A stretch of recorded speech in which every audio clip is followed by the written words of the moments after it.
I just had to make a video. I can't stop thinking about SOMA. You know, Frictional Games, the guys who made Amnesia. Their next game, SOMA, is coming out really soon. And from what I've seen from the trailers, it looks terrifying, and I can't wait, because it's been a long time since I've had a game really scare me. Since Amnesia, I've played Outlast, Alien Isolation, Cry of Fear. Those games were all scary, but didn't really affect me the same way that Amnesia did. Amnesia gave me full-on, like, nightmares for, like, years afterwards. It sounds like a great idea, like, let's go headlong into another game that's going to give me nightmares. Things are starting to get to the point where the scary part has become, what if SOMA is not as scary as Amnesia? Which I have gone through before with Machine for Pigs, because anybody who's played both games can tell you The Dark Descent is way, way scarier than Machine for Pigs. However, Machine for Pigs was developed by the Chinese Room and not Frictional Games, although they did publish it, and it is a canon sequel. Yeah. So Frictional's been working on SOMA for like 4 or 5 years now, and unless they suddenly forgot how to scare me, I am confident that they will make a scary game. So I guess I kind of have high expectations for SOMA, but I kind of had the same thing going for Amnesia after I played Penumbra, Frictional's first IP. Penumbra and Amnesia share a lot of similarities due to their physics-based engine and almost point-and-click style first-person gameplay. Most notably, in both games, they had those doors where you open by clicking on them and dragging them open or shut. If you're being chased, this can be a goddamn nightmare. But it's a horror game, so nightmare is good. Up to that point, Penumbra Overture and Black Plague were the scariest games I had ever played, and beating both of them was like reaching a new level in courage and self-control. By the time I finished both games, I was a fan. Scary movies just don't involve you like that. I really felt something there. In Black Plague, I played the first encounter with a baddie like 3 times, and each time I got too scared. All you have to do in that part is just run to the door, but I'm just sitting here like, oh God, what is that? What is that?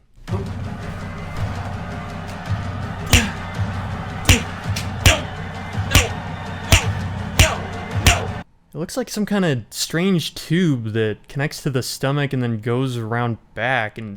What about the third game, Requiem?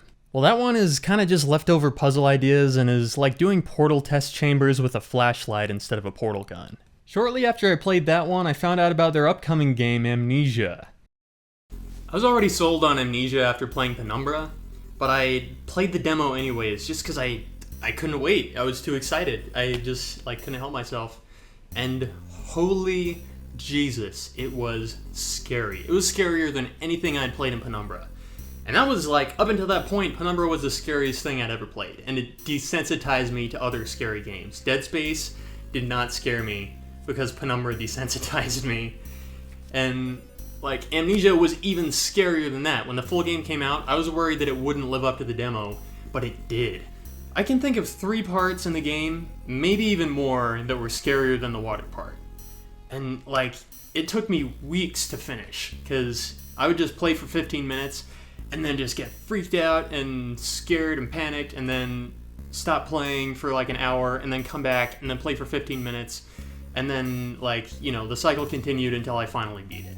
So Amnesia definitely owes its success to the fact that it is scary as shit, but also I think they made it at a very opportune time because Let's Plays were just starting to come up, and I think horror Let's Plays were kind of predispositioned to become popular because of something that I'm not really sure has a name, but let's go ahead and call it the spasm effect, which is basically if you have somebody freaking out and record it, then people are going to want to watch that to some degree. If you have ever watched a video of somebody eating a ghost pepper, you're guilty. Taser videos, you're double guilty. If you've ever looked up somebody having a public conniption, you're guilty. You're guilty as sin. Look at you. Look at how guilty you are. Guilty. So what exactly did they do right? Well, the game is immersive. And it's immersive because the atmosphere is just so damn good, and so many different aspects of design go into creating good atmosphere. But one of the things that sticks out most to me is sound design. And Frictional paid incredibly close attention to the sound in their game. Like the water monster,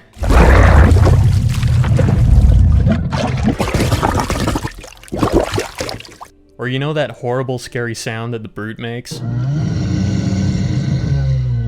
Here's how they did that one.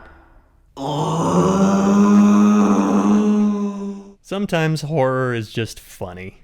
One of the sounds that stuck out to me the most is when you get spotted by an enemy, it plays a sound that sounds like if stress could make a noise. And then it plays this panic-inducing music that just makes you want to run for the hills. And both of those together? Oh god, I mean, you could just put that on top of anything and it would give you a freaking heart attack.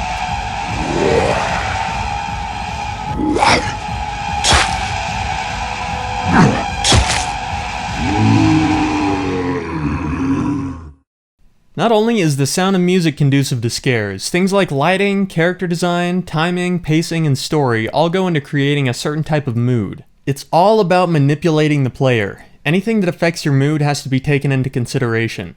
Horror game design is a bit different from the traditional approach, because fun takes a back seat to scares. However, scares aren't really as simple as they might seem. I mean, you can make the argument, oh, I sneak up behind somebody and go, ah, and then they're like, ah, then they're scared. No, I mean like to scare somebody to their very core.